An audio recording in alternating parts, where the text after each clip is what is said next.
What's up, guys? This is Justin. I'm here with my close personal friend, Greg Miller. What up? Greg, we recently ran a trio of features going over console memories. The longest line we ever waited in, the console we bought with our own money for the first time. We had so much fun reading the comments that we decided we were going to read some of them off and share our thoughts with the readers at home. Slow news day, IGN. Slow news day, Slow IGN. comment day, IGN. So one of my favorite comments on the longest line. Came from Panic Bomb. Panic Bomb. He says, my friends and I camped out for the Wii's launch. We actually saw Borat in local theaters. I remember Borat. And then we set up our tents at Target. We waited in the beginning of a line of 112 people from 9 p.m. until the store opened at 8 a.m. Before they opened this 11 hours. 11 hours, that's math. Yeah, that's how it works.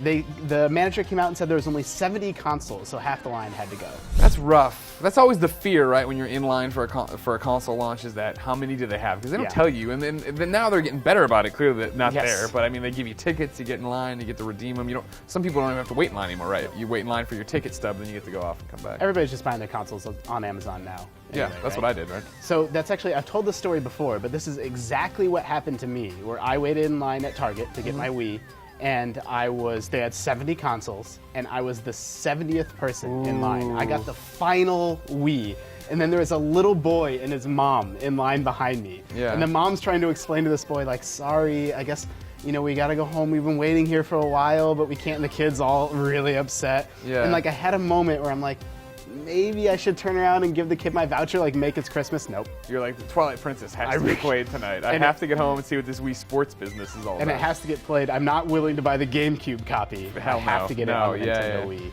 Wii. So I wanted to read off that one because that's very similar. That reminded me of my own personal Wii story.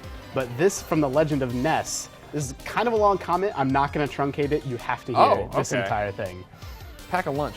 He says, every store within 10,000 miles was sold flat out. We were literally laughed at by one GameStop employee when we told him we hadn't pre-ordered. Fortunately for us, we found an ad in the newspaper for a Wii. Someone was selling it for the same price they bought it for because they explained their kid had been a little demon. And he says, we drove to the kid's house and walked away with a Wii and a nightmare for weeks. He says, his father was naked on the couch when we entered, covered by a towel with a tin pan on the floor filled with urine. Oh, wow. He says the mother apologized for all the dog poop on the carpet, saying we'll get around to cleaning it up eventually, and the demon kid told my buddy buying the Wii that he was going to die that night. That is awesome. Right? That's the longest line he ever waited. Well, it's not quite a line, but it's still, I'm reading through these comments and I'm like, yep. That's got to be read. That has to be shared. That reminds me of, Craigslist, sketchy. Oh, yeah. I mean, I have many, many positive Craigslist experiences. Yeah. But we were buying some things on Craigslist, my wife and I, and so I'm in the car, she goes up to the door to buy the thing we were buying. You let her get out of the car alone and go to a random house? So she opens the door, goes into the house. What are you doing? The door shuts. I'm freaking out at this point. With good reason. I'm out of the car, I'm across the street, good. I'm going up, and then it turns out that there are like little kids in the house, and she like gauged the situation and gauged it safe. Do you think I was out of line? At which point?